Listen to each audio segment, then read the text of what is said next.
योगीराम सुरत्कुमार योगीराम सुरत्कुमार योगीराम सुरत्कुमार जय गुरुराय ओम अण्णामलै वासाय विद्महे वैकुण्ठ रूपाय धीमहि तन्नो योगी राम सुरत्कुमार प्रचोदयात् ओम श्रीराम जय जयराम அன்பான பகவான் யோகிராம் சுரத்குமாரின் பரம பக்தர்களே, பகவான் யோகிராம் சுரத்குமார் ஒரு முறை திருவண்ணாமலை கோயிலிலே உள்ள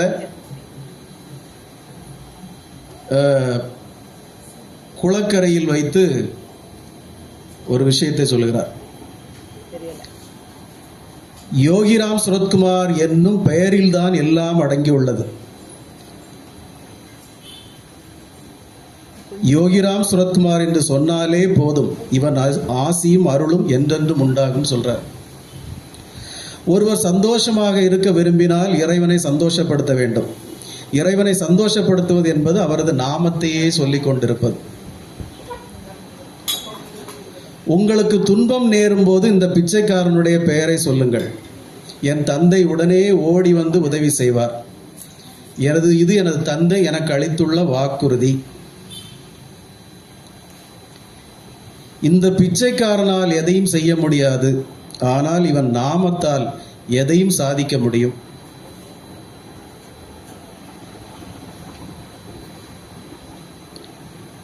ராமாயணம் படிப்பவர்கள் தாம் ராமனின் முன்பு இருப்பதாகவும், மகாபாரதம் படிப்பவர்கள் கிருஷ்ணரின் முன்னால் இருப்பதாகவும் உணர்கிறார்கள். யாரெல்லாம் இந்த பிச்சைக்காரன் படத்திற்கு மலர் மாலை அணிவித்து நைவேத்தியம் வைத்து ஆரத்தி செய்து நாமத்தை ஒருமுறை சொல்கிறார்களோ அவர்கள் என் தந்தையால் ஆசீர்வதிக்கப்படுகிறார்கள். மகான்கள் கோயில்கள் கட்டுவார்கள், மடம் கட்டுவார்கள், ஆசிரமம் அமைப்பார்கள். ஆனால் இந்த பிச்சைக்காரன் எதையும் செய்யவில்லை. மனித வர்க்கத்தின் மேன்மைக்காகவும் விடுதலைக்காகவும் இவனுக்கு பின்னால் யோகி ராம் சுரத்குமார் தன் பெயரொன்றையே விட்டு செல்கிறான். யாரெல்லாம் இந்த பிச்சைக்காரனை நினைவு கொண்டு தன்னுடன் இருப்பதாக உணர்கிறார்களோ, இவன் நாமத்தை சொல்லுகிறார்களோ அவர்களுடன் இந்த பிச்சைக்காரன் இருப்பான். இந்த பிச்சைக்காரனை பார்க்க நேரம் காலம் பணம் செலவழித்து திருவண்ணாமலைக்கு அவன் இருப்பிடத்திற்கு வர வேண்டிய தேவையில்லை. யோகிராம் சுரத்குமார் நாமத்தை நினைவில் கொண்டாலே போதும், வேறு எதுவும் முக்கியமில்லை.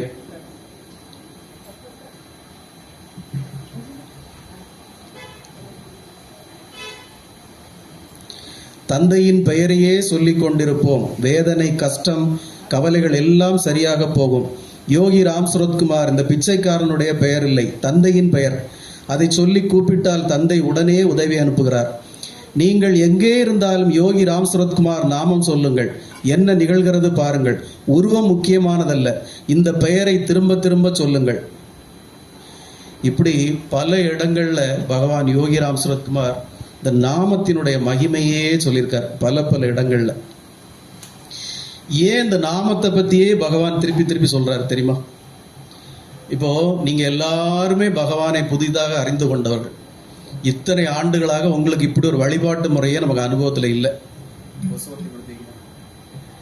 ஆனா இப்போ திடீர்னு இந்த நாமம் சொல்லி, இதுக்கு முன்னாடி எல்லாம் கோயிலுக்கு போவோம், அர்ச்சனை கொடுப்போம், சாமி கும்பிடுவோம், அதை வேற ஏதோ சம்பிரதாயங்களும் பண்ணிட்டு வருவோம்.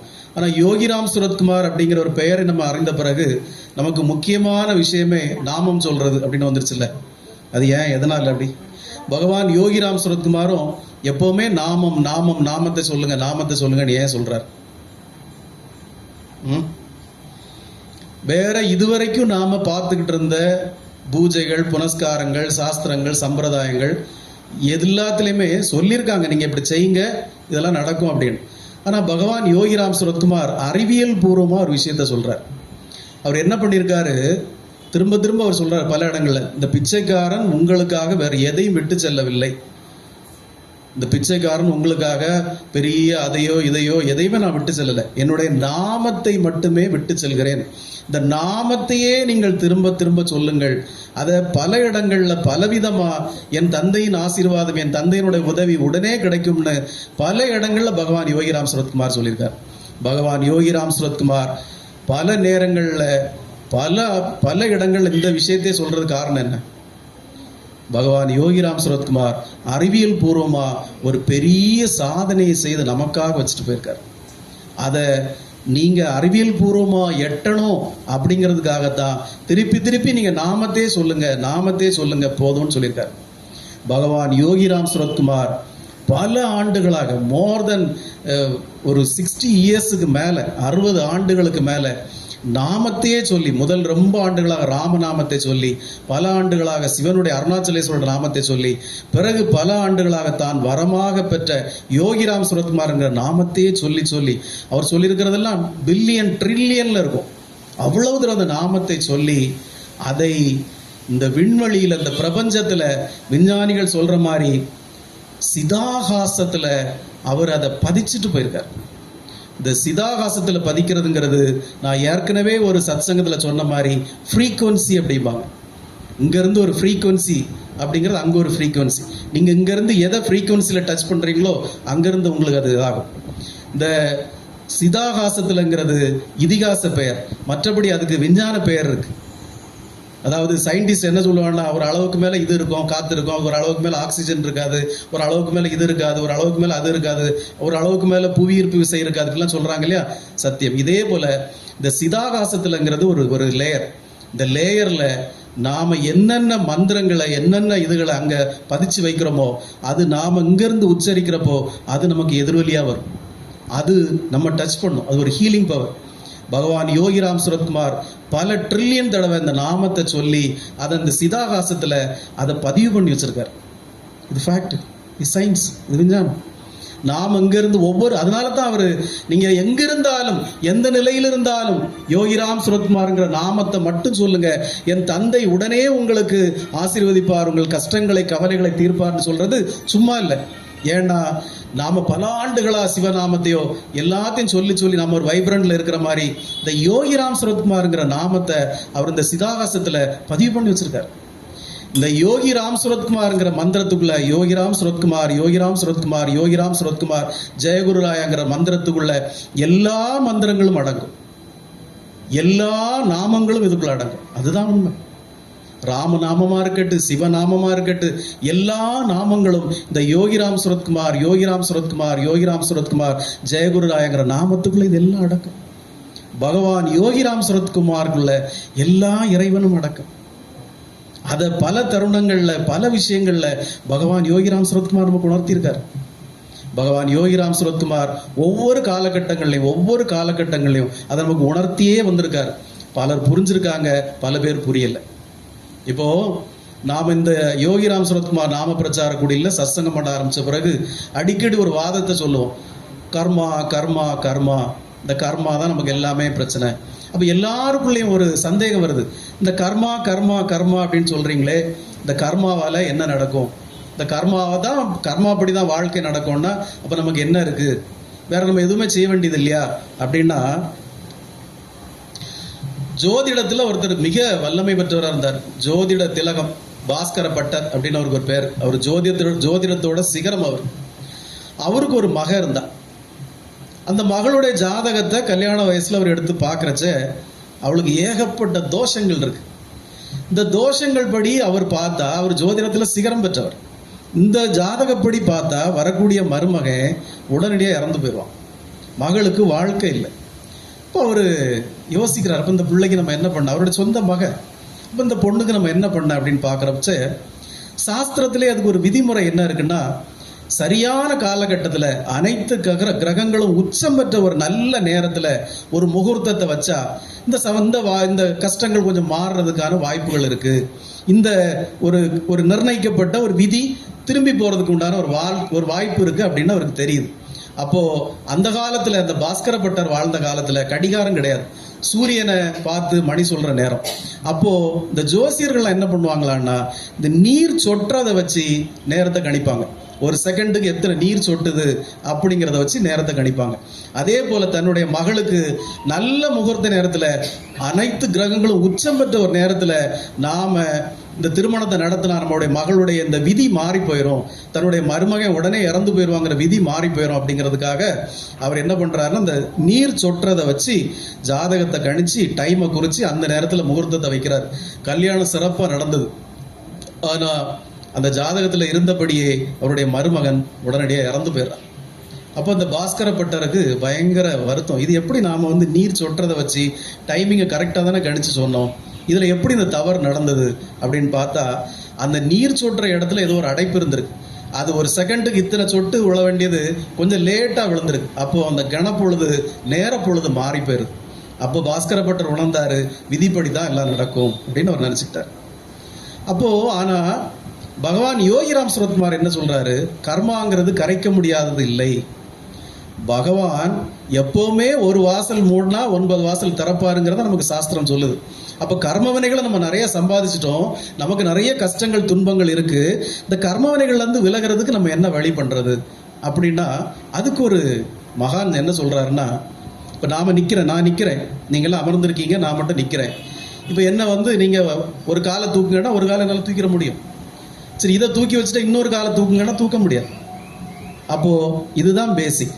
நம்மளால் நிற்கிற போதில் ஒரு காலை தூக்க முடியும், இன்னொரு காலை தூக்க முடியாது. நம்முடைய கர்மாக்களும் இதே போல தான், ஒரு கால் தான் அது. நம்முடைய கர்ம வினைகள்ங்கிறது நம்முடைய ஒரு கால் மாதிரி கட்டப்பட்டிருக்கு.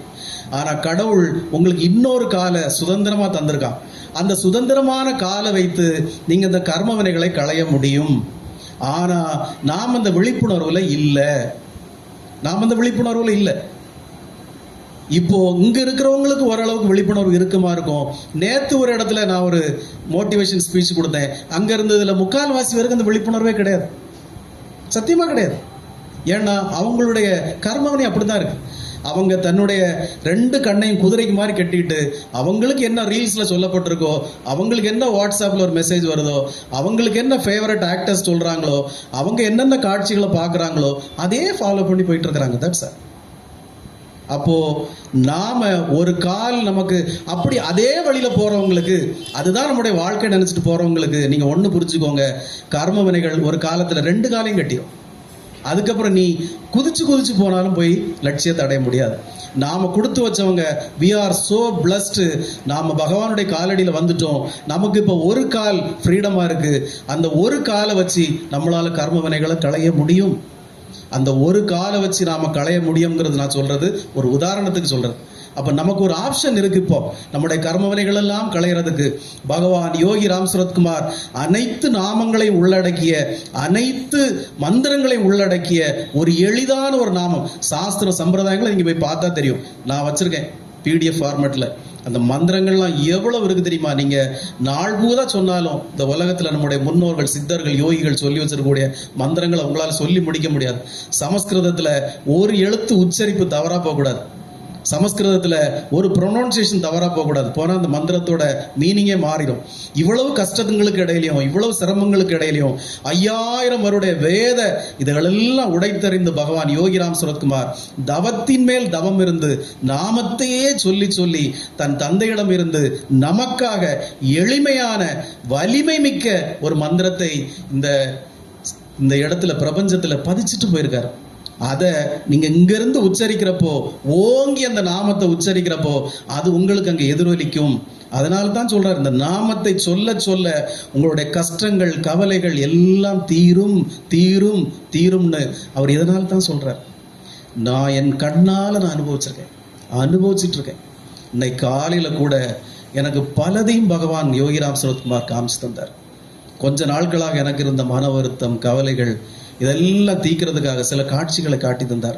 ஒரு 1/2 மணி நேரம் அழுதுருப்பேன் கண்ணீர் விட்டு, அவருக்கு பாதத்தில் நன்றி சொல்றதுக்காக அழுதுகிட்டே இருந்தேன். எனக்கு கண்ணீரை தவிர, அழுகையை தவிர ஒரு ஒண்ணுமே வரல. ஏன்னா என்னை தொந்தரவு பண்ணவங்க, உபத்திரவம் பண்ணவங்க, என்னை எதிரியா நினைச்சவங்க, நன்றி மறந்தவங்க, எனக்கு பல வகையிலும் என்னுடைய பெயரை கெடுத்தவங்க, சமூகத்தில் என்னுடைய பெயரெல்லாம் அவதூறு பரப்புனவங்க எல்லாரையும் பகவான் காமிச்சு தரார். என்னென்ன கண்டிஷன்ல அவங்க எல்லாம் இருக்கிறாங்கன்னு. போதுமா அப்படின்னு கேட்குறாரு. 1/2 மணி நேரம் நான் கதறி அழுதுகிட்டே இருந்தேன். இதுக்கு மேல எனக்கு என்ன வேணும்? அப்போ நாம் அந்த நாமத்தை சொல்ல சொல்ல எதிரிகள் எல்லாம் தூசாக சிதறிடுவாங்க. யாரு களங்கம் விளைவிக்கிறார்களோ, பகவான் யோகிராம் சுரத்குமார் திருப்பி சொல்றாரு, நீ யார வேணா என்ன வேணா சொல்லு, ஆனா எனக்கு பணிவிடை செய்கிற ஒரு அடியவனை, என்னுடைய அடிமையை, என்னுடைய பக்தனை நீ ஏதாவது வகையில குடைச்சல் கொடுத்தா ஐ கான்ட் டாலரேட்னு சொல்லியிருக்காரு. அதை என்னால சகிச்சுக்க முடியாது, பொறுத்துக்க முடியாது. ஒருவேளையில பகவானுக்கு பணிவிடை செய்யறவன், பகவானுக்கு அடிமையா சேவகம் செய்யறவன் தூய்மையா இல்ல, அவன் மோசமானவன், அது பகவான் பார்த்துக்குவார், அவர் தான் செய்யணும். ஆனா எனக்கு பணிவிடை செய்யக்கூடிய சேவகனை நீ ஏதாவது தண்டிச்சியன்னா, நீ ஏதாவது போலி பரப்புரை பண்ணியன்னா, நீ அவனுக்கு குடைச்சல் கொடுத்தியன்னா, அதை நான் தாங்கிக்கிட மாட்டேன். எப்படி இருந்தாலும் எங்க அப்பா எனக்கு ஒரு வாட்டி ஒரு விஷயத்த சொன்னார். அவர் எந்த நிலையில இருந்தாலும் அவர் சொன்னதை நான் மறக்கவே மாட்டேன். அவர் ஒரு நாள் என்கிட்ட பேசுறப்போ தற்காலிகமா என்கிட்ட சொன்னாரு, எப்பா நம்ம ஒரு கோயிலுக்கு உண்மையில அது எப்படி இந்த தெய்வ வாக்காக தான் நான் அதை எடுத்துக்கிட்டேன். எங்கள் அப்பா சொன்னதே. அவர் சொன்னார், எப்பா கோவிலுக்கு நம்ம திருப்பணி பண்ணுறோம்ல, கோவிலெல்லாம் டெமாலிஷ் பண்ணிட்டு பழைய கோயில்களை இடிச்சிட்டு அந்த கோயில்களை டெமாலிஷ் பண்ணிட்டு நாம் வந்து புதுசாக கட்டுறோம்ல, அந்த புதுசாக கட்டுறச்சே அந்த மூலஸ்தானத்துக்குள்ள பள்ளியறைக்குள்ள கொத்தனார் போவான், கையாள் போவான், காங்கிரீட் போடுவோம் போவான், ஆசாரி போவான், நாம போவோம் பார்க்கறதுக்கு, எல்லாரும் போவோம்ல. ஆனால் ஒன்ஸ் அங்கே தெய்வத்தை விக்கிரகத்தை அங்கே பிரதிஷ்டை பண்ணி நாம் பூஜை புனஸ்காரம் பண்ண பிறகு நாம் யாரும் அங்கே போகிறதில்ல. அந்த பூஜாரி மட்டும் தான் உள்ளே போவான், நம்ம யாரும் போகிறதில்ல. ஏன்? சாஸ்திரத்தில் எங்கேயும் போகக்கூடாதுன்னு நம்ம சொல்லவே இல்லை. ஒரு தடவை நான் விடிய காலம் அந்த நிர்மாலய தரிசனத்துக்கு நாகராஜா கோயிலுக்கு போச்சல, நாகராஜா கோயிலில் உள்ள அந்த நம்பூதிரி என்கிட்ட சொன்னார், சார் டாக்டர் சார் இங்கே எல்லாரும் உள்ள பள்ளியறைக்குள்ள வந்து நீங்கள் கும்பிடலாம் சார், எல்லாரும் நீங்கள் உள்ளே வரலாம், ஒரு பிரச்சனையும் கிடையாது, இங்கே வரக்கூடாதுன்னு எந்த சாஸ்திரமும் சொல்லலை. நிறைய பேர் நம்மளை தப்பா சொல்லிட்டு, நீ உள்ள போக முடியுமா, நீ உள்ளே போ, நாங்க எதுக்கு உள்ள போகணும்? அவர் என்ன சொல்றாரு, எல்லாரும் உள்ள வரலாம் சார், ஒண்ணும் கிடையாது. ஏன் வரல தெரியுமா? கோவிலை கட்டி வச்ச மகாராஜாக்களை ஏன் உள்ள வரல தெரியுமா? ஏன் பெரிய பெரிய மடாதிபதிகள், பீடாதிபதிகள், சுவாமிகள் யாருமே உள்ள வரல தெரியுமா? எல்லாரும் உள்ள வரலான்னா, மூலஸ்தானத்துக்குள்ள வரலான்னா பூஜை நடத்த முடியாது, பூஜை நடக்காது, கூட்டம் அவ்வளோ அங்கே போய் நிற்கும். அப்புறம் எப்படி பூஜை பண்றது, எப்படி சாமிக்கு அலங்காரம் பண்றது, எப்படி அபிஷேகம் பண்றது? அப்போ பண்றவன் மட்டும் உள்ள நிக்கட்டும், நாம எல்லாம் வெளியே நிற்போம். இதைத்தான் சாஸ்திரம் சொல்லியிருக்கு, இதுதானே சொல்லியிருக்கு. மற்றபடி நம்ம உள்ள போகக்கூடாதுன்னு என்ன சாஸ்திரம்? எந்த சாஸ்திரத்திலையும் பள்ளியறைக்குள்ள மூலஸ்தானத்துக்குள்ள நம்ம போகக்கூடாதுன்னு எங்கேயுமே சொல்லலை. இது நம்மளை மட்டம் தட்டுறதுக்காக சிலர் செய்யற பரப்புரை. சாமிக்கு எல்லாம் கரெக்டா நடக்கணுங்கிறதுக்காக நாம வெளியே நிக்கிறோம், இடைஞ்சல்லாம வெளியே நிக்கிறோம்.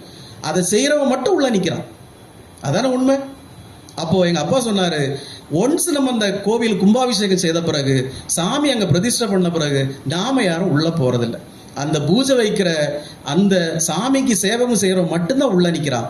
அதுக்கு பிறகு நீ வெளியே நின்று அந்த பூஜை பண்றவனுக்கு குடைச்சல் கொடுத்துட்டே இருந்தேன்னு வைய, அவனை குற்றம் சொல்றது, குறை சொல்றது, அவனை திட்டுறது, அவனை ஏதாவது பண்ணிட்டு இருக்கிறது, அவன் தப்பே பண்ணா கூட இருக்கட்டுமே, அவனை பூரா திட்டிக்கிட்டே இருக்கிறது என்ன ஆகும்னா, அவன் பூஜை வைக்கிறப்போ பூதா அம்பாளுக்கா இருந்தாலும் சரி, பகவானுக்கா இருந்தாலும் சரி, பகவானே என்னை காண விட மாட்டேங்கிறானுங்க, திட்டிக்கிட்டே இருக்கானுங்க, நான் தொல்லை பண்ணிக்கிட்டே இருக்கிறானுங்க, நான் என்ன பண்றேன், உங்களுக்கு தானே பூஜை வைக்கிறேன், ஏதோ சின்ன சின்ன தவறுகள் இருக்குமா இருக்கும், ஆனால் இவனுக்கு என்னை காண விட மாட்டேங்கிறானுங்க அப்படின்னு அவன் மனசுக்குள்ள நினைச்சா அந்த தெய்வம் முதல்ல ஒன்னதான் தண்டிக்கும்.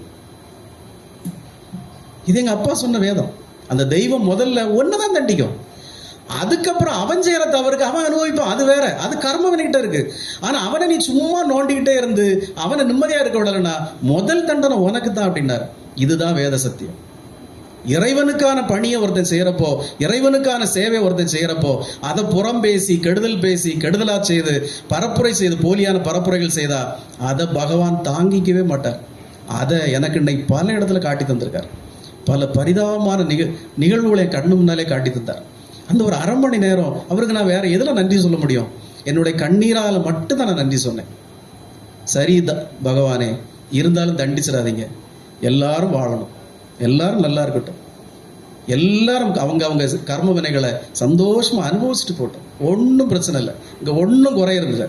அவங்க சொல்றதுனாலயோ பேசுறதுனாலயோ யோகிராம் சுரத்குமார் நாம பிரச்சார கூடியில்லையோ இல்லை நாம எல்லாருக்குமோ எந்த ஒரு குறையும் வந்துடுறதில்லை. எல்லாரும் நல்லா இருக்கிறோம், மேலும் மேலும் நம்ம வளர்ந்துட்டு இருக்கிறோம், பகவானுடைய நாமத்தை மேலும் மேலும் கொண்டு செல்றோம். ஆனா அதற்கு நீங்க வேற யாரையும் தண்டிச்சிடாதீங்க, எல்லாம் நல்லபடியா நடக்கட்டும், எல்லாரும் நல்லா இருக்கட்டும், அந்த பிரார்த்தனை தான் நாம வச்சிருக்கோம். கண்ணுக்கு முன்னால பகவான் ஒவ்வொரு அதிசயங்களையும் அற்புதங்களை நிகழ்த்திட்டே இருக்கார். பலதையும் நம்ம பகிரங்கமா சொல்றதுக்கு இல்லை. ஆனா நீங்க இந்த உண்மையை, நான் இப்ப சொன்ன உண்மையை, இந்த நாமம் சொல்றதுல உள்ள பலனை நீங்க உணர்ந்தால், இதுல எவ்வளவு பெரிய விஷயம் இருக்கு அப்படிங்கிறத நீங்க உணர்ந்துகிட்டா, இந்த ஜென்மத்துல நீங்க செய்த பெரிய பாக்கியம் அதுவா தான் இருக்கும். இந்த நாமம் சொல்றது நமக்கு என்ன நடக்கும் அப்படிங்கிறத பகவான் யோகிராம் சுரத்குமார் விஞ்ஞான ரீதியா வச்சுட்டு போயிருக்காரு. இதை விட வேற எந்த தெய்வம் நமக்கு இந்த அளவு செய்து வச்சுட்டு போயிருக்கு? எல்லாரும் நீயா சொன்னா சொல்லிக்கோ, பொழைச்சா பொழைச்சு கொண்டு போயிட்டாங்க. ஆனா பகவான் யோகிராம் சுரத்குமார் விஞ்ஞான ரீதியா இவ்வளவு நமக்கு செய்து வச்சுட்டு, இந்த நாமத்தையே சொல்லுங்க, எனக்கு நாம பிச்சை போடுங்கன்னு கேட்டாருங்க. இதுக்கு மேல ஒரு மனுஷன் ஒரு தெய்வம் என்ன கேட்ட முடியும்? ஒரு சிரட்டை வச்சுட்டு நீ எனக்கு வேற எதையும் பிச்சையா போட வேண்டாம், எதையும் போட வேண்டாம், காசு பணமோ அது இது எதுவும் போட வேண்டாம், எனக்கு நாமத்தை மட்டும் நீ பிச்சையா போடு அப்படின்னு சொன்னார். இதை விட ஒரு தெய்வம் இந்த கலியுகத்துல வேற எந்த தெய்வம் நம்ம கண்ணுக்கு முன்னால நின்று பொழைச்சுப்போ அப்படின்னு நமக்கு ஒரு வழிகாட்ட முடியும்னு நினைக்கிறீங்க? அப்போ நான் சொல்றேன், நீங்க 40 ஆண்டுகள் 50 ஆண்டுகள் காட்டுல போய் தவம் செய்யறதுக்கு உண்டான பலன், பெரிய பெரிய யாகங்கள் ஹோமங்கள் செய்யறதுக்கு உண்டான பலன், நீங்கள் உண்ணா நோன்பு இருக்கிறதுக்கு உண்டான பலன், இந்த உலகத்துல சாஸ்திரங்கள் உங்களுக்கு எதவெல்லாம் செய்தா நீங்க கர்ம வினைகளை கடந்து போக முடியும், இந்த பிறப்பற்ற பெருநிலைக்கு போக முடியும்னு உங்களுக்கு சாஸ்திரங்கள் சொல்லுதோ, இது எல்லாம் சேர்த்த ஒட்டுமொத்த வடிவம் தான் அந்த 4 லைன். யோகிராம் சுரத்குமார், யோகிராம் சுரத்குமார், யோகிராம் சுரத்குமார், ஜெயகுருராயா. இந்த நாமம் சொல்றதான பலன் பகவான் தராரா இல்லையோ, ஒரு விஷயத்தை நீங்க நல்லா புரிஞ்சுக்கணும். நாம எல்லாரும் நாமம் சொல்றோம், விடாம நாமம் சொல்றோம், சொல்லிக்கிட்டே இருக்கிறோம். இப்போ இங்க என்ன ஆகுது தெரியுமா? ஒரு அதிசயம். பகவான் நமக்கு கடமைப்பட்டுட்டார், பகவான் நமக்கு கடன் பட்டிருக்கார். நீங்க ஒரு நாள் முருகா என்னை காப்பாத்து, ஒரு நாள் சிவபெருமானே என்னை காப்பாத்து, ஒரு நாள் நாராயணா என்னை காப்பாத்து, ஒரு நாள் கருமாரியம்மா என்னை காப்பாத்துட்டு போனா எல்லாரும் தெருவுலையா கத்திட்டு போறான், போய் யாராவது கடைசியில் இருக்கவங்க பார்த்துக்கோங்கட்டு இருந்துருவாங்க. ஆனா விடாப்படியா பகவானே யோகிராம் சுரத்குமார் என்னை காப்பாத்துன்னு சொல்றப்போ அவர் அதுக்கு உத்தரவாதி ஆகிறார். அவர் அதனால தான் my father blesses you, my father blesses you, என் தந்தை உன்னை கைவிட மாட்டார், நீ எங்க இருந்தாலும் இந்த நாமத்தை சொல்லு, என் தந்தை உன்னை ஆசீர்வதிப்பார், உன்னை காப்பாற்றுவார்னு திருப்பி திருப்பி சொன்னது அவர் சும்மா சொல்லல. என் தந்தை என்னிடத்துல பிராமிஸ் பண்ணியிருக்காருன்னார். என் தந்தை என்னிடத்துல இதை உறுதிமொழி தந்திருக்கார். அவர் சும்மா சொல்ல, நீ சொல்லு அவர் வருவார் பார்க்கலாம் அப்படின்னு சொல்லல. மை ஃபாதர் ப்ராமிஸ்ட் மீ, என் தந்தை என்னிடத்துல இதை சத்தியம் பண்ணியிருக்கார், சொல்லு உனக்கு நடக்கும் அப்படின்னா. நடக்குது, எமக்கு நடக்குது, உங்களுக்கும் நடக்கும். அந்த நாமம் சொல்றது அதான் நான் சொன்னேன், ஒவ்வொரு நாமமும் நம்முடைய ஒவ்வொரு செல்லுலையும் அது பிரதிபலிக்கணும். நம்ம உடம்புல இருக்கக்கூடிய ஒவ்வொரு செல்லுலையும் அந்த நாமம் போய் நிரம்பிட்டா அதுக்கப்புறம் வெளியே உள்ள தீவினைகள் எதுவும் நம்முடைய செல்லுக்குள்ள வந்துறதுக்குள்ள வாய்ப்பு கிடையாது. நீங்க அந்த நிலைக்கு வந்துட்டீங்கன்னா உங்களுடைய எதிரிகள், உங்களை தொல்லை பண்றவங்க, உங்களுடைய கர்ம வினைகள், உங்களுடைய கஷ்டங்கள், கவலைகள், துன்பங்கள், நோய்கள், பிணிகள், அல்லல்கள், அவலங்கள், அவமானங்கள் எல்லாம் உங்களை விட்டு போயிடும். தன்னாலே போயிடும். அது எப்படி எனக்கு இதை எக்ஸ்போஸ் பண்றதுன்னே தெரியல.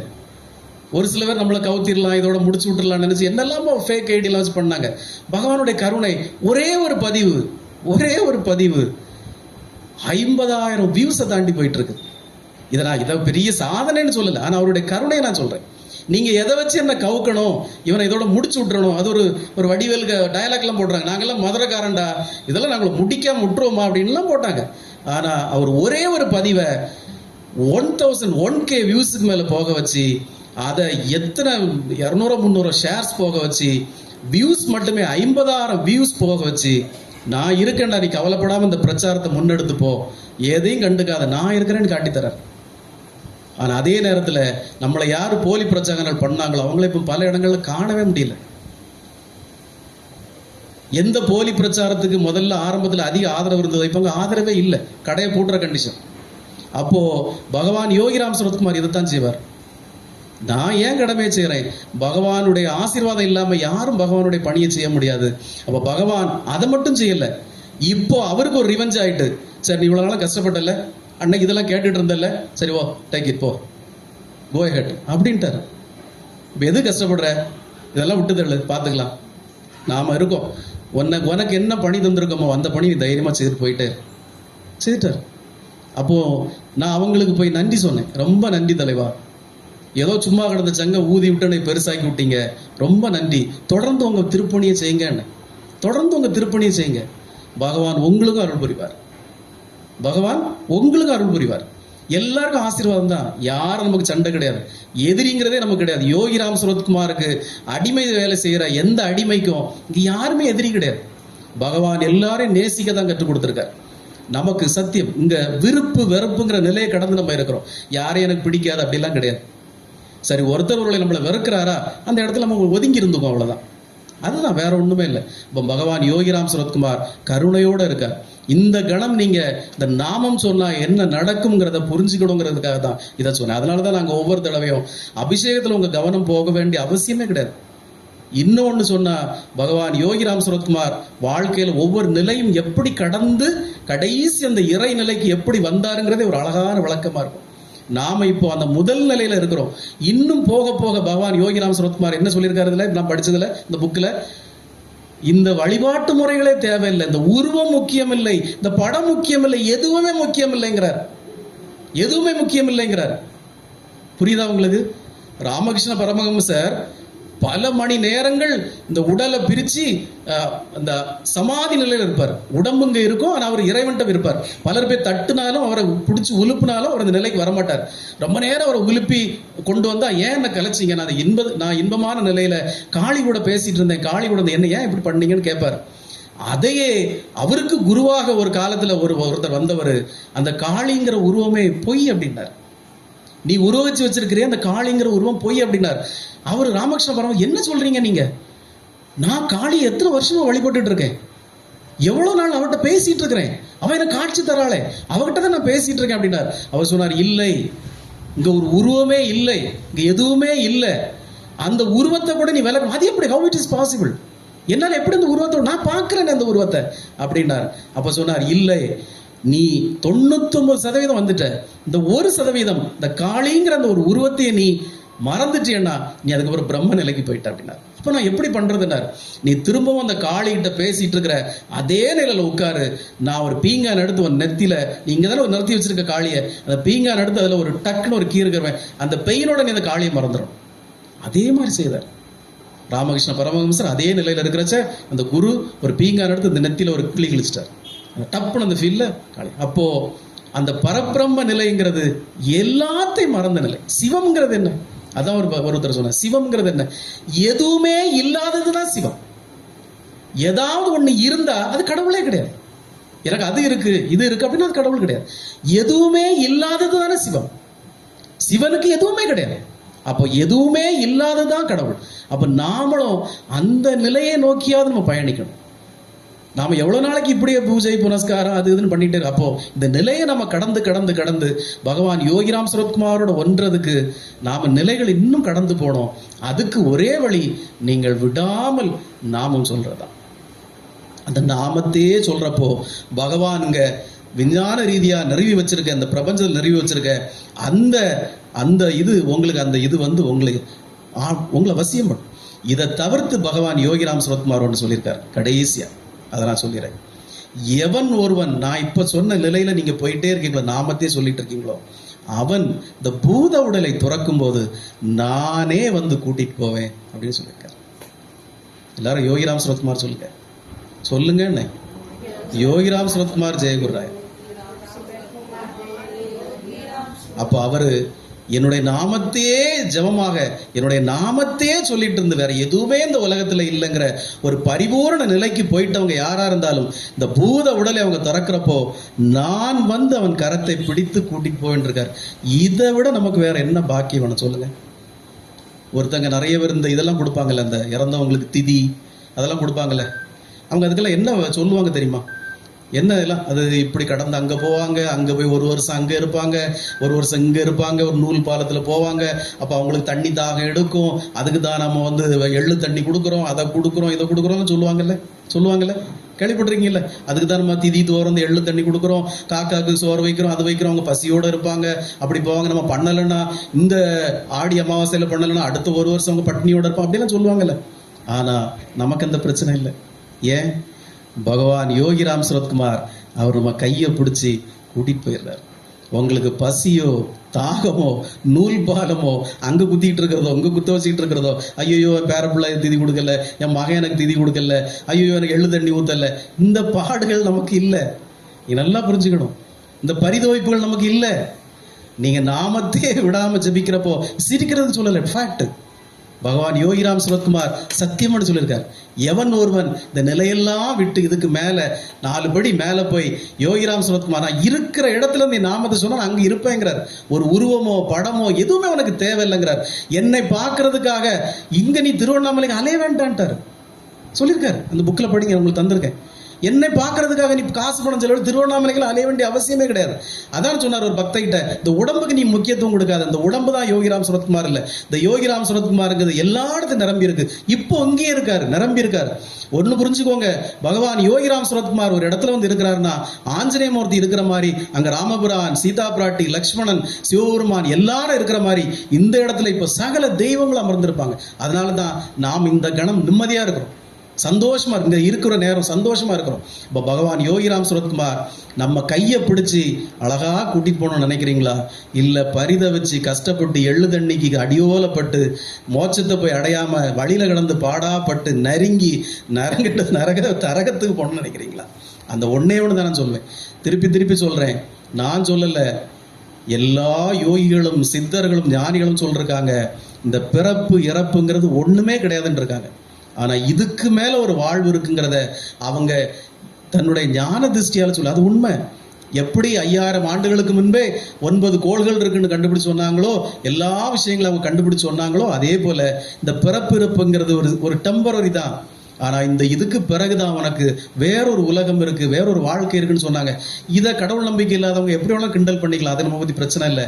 ஆனா நான் விஞ்ஞானிகள் சொல்லதை விட அவங்க சொல்றதை நான் நம்புறேன். ஏன்னா அவங்க தான் விஞ்ஞானிகளுக்கு முன்பே எல்லாத்தையும் கண்டறிந்து நமக்கு சொன்னவங்க, வித்தவுட் எனி எக்யூப்மெண்ட்ஸ். அப்போ அவங்க சொல்லியிருக்காங்க பிறப்பற்ற பெருநிலைன்னு ஒன்று இருக்கு அப்படின்னு சொல்லியிருக்காங்க. எல்லா மதங்களும் சொல்லுது, அவங்க மதம் கூட சொல்லுது அங்கே ஒரு சொர்க்கம் இருக்கு, சொர்க்கத்தில் இப்படி இருக்கு அப்படி இருக்குன்னு எல்லா மதங்களும் சொல்லுது. அப்போ பகவான் யோகிராம் சரத்குமாரை நம்ம கையை பிடிச்சி நேராக கூட்டிட்டு போயிட்டாருன்னா நமக்கு டிராஃபிக் கிளியர் ஆகிட்டு இருக்கு. அந்த எந்த டிராஃபிக்கில் நீங்கள் வெயிட் பண்ண வேண்டாம். எல்லாரே ஒதுங்கு ஒதுங்கு ஒதுங்கு ஒதுங்குன்னு சொல்லி, எப்படி நீங்கள் இந்த கோயிலில் விஐபி தரிசனத்துக்கு டிக்கெட்லாம் எடுத்தா மொத்த கூட்டத்தை இந்த ஐயர்கள்லாம் சேர்ந்து ஒதுங்கு ஒதுங்கு ஒதுங்கு ஒதுங்கு நம்மளை நேராக கடவுள்கிட்ட கூட்டிட்டு போய் உட்காருங்க சார்ன்னு சொல்லி ஒரு மாலையும் கழுத்தில் போட்டு உட்கார வச்சிருவானோ, அதே போல பகவான் யோகிராம் சரத்குமார் நம்மளை அழகா கூட்டிட்டு போய் நேரா அவர் இருக்கக்கூடிய அந்த மோட்ச உலகத்துல நம்மளே உட்கார வச்சிருவார். இது வேணும்னு நினைக்கிறீங்களா இல்லை வேண்டாம்னு நினைக்கிறீங்களா? அவ்வளவுதான். அப்போ நாம் என்ன செய்யற பிரார்த்தனை, இந்த பூஜைகள், இந்த புனஸ்காரங்கள், இந்த அபிஷேகங்கள் எல்லாமே அந்த நிலையை நம்ம எட்டுறதுக்காகத்தான் இருக்கணும் ஒழிய, தயவு செய்து நான் சொல்றேன், இந்த சின்ன சின்ன இந்த கர்மவினை பிரச்சனைகளை பத்தி நீங்க கவலையப்படாதீங்க. நீங்க இந்த நிலைக்கு உயரும் போது இந்த கர்மவினை பிரச்சனைகள் எல்லாம் உங்களை விட்டு கடந்து போயிடும். எதற்கும் கவலைப்படாதுங்க. பகவான் பரிபூர்ணமா இருக்கிறார். இந்த பக்தர்களுக்காக அவர் பரிபூர்ணமா இருக்காங்கிறத நாம உணர்ந்துகிட்டு இருக்கிறோம், தினம் தினம் உணர்ந்துகிட்டு இருக்கிறோம். கண்ணீரால் அவர் பாதத்துல நாம நன்றி சொல்லிட்டு இருக்கோம். அதே நிலை உங்களுக்கும் நிச்சயமாக வரும். பகவான் யோகிராம் சரத்குமார் உங்களுக்கு பரிபூர்ண நிம்மதியான சந்தோஷமான மகிழ்ச்சியான வாழ்க்கையை தருவார். ஆனா அது உங்க கையில இருக்கு. உங்களுக்கு ஒரு குருவா நான் வழிகாட்டதான் முடியுமே ஒழிய என்னால் வேற ஒன்றும் பண்ண முடியாது. அதனால பகவான் யோகிராம் சரத்குமார் பரிபூர்ணமாக இருக்காருங்கிறத நாம உணர்ந்திருக்கோம், பலரும் உணர்ந்திருக்காங்க, உணர்ந்த பல மாமேதைகள் இருக்கிறாங்க. நீங்களும் உணரணும். பிறப்பற்ற பெருநிலைக்கு நாம போனோம். நம்முடைய கர்மவினைகளை களையிறதுக்கு பகவான் யோகிராம் சரத்குமார் நம்முடைய ஒரு காலை ஃப்ரீயா தான் வச்சிருக்காரு. அந்த காலை பயன்படுத்துங்க. அதுதான் அவருடைய நாமம், அவருடைய மந்திரம். ஒட்டுமொத்த தெய்வங்களின் சொரூபம் பகவான் யோகிராம் சரத்குமார். ஒட்டுமொத்த மந்திரங்களின் நாமங்களின் அடக்கம் அந்த யோகிராம் சரத்குமார் மந்திரம், நாமம். அதை விடாம ஜெபிங்க. வாழ்க்கையில் எல்லா வளமும் பெற்று சந்தோஷமாக வாழுங்கன்னு நிறைவு பெற்றுக்கிறேன். யோகிராம் சரத்குமார், யோகிராம் சரத்குமார், யோகிராம் சரத்குமார். ஜெய குருராய்.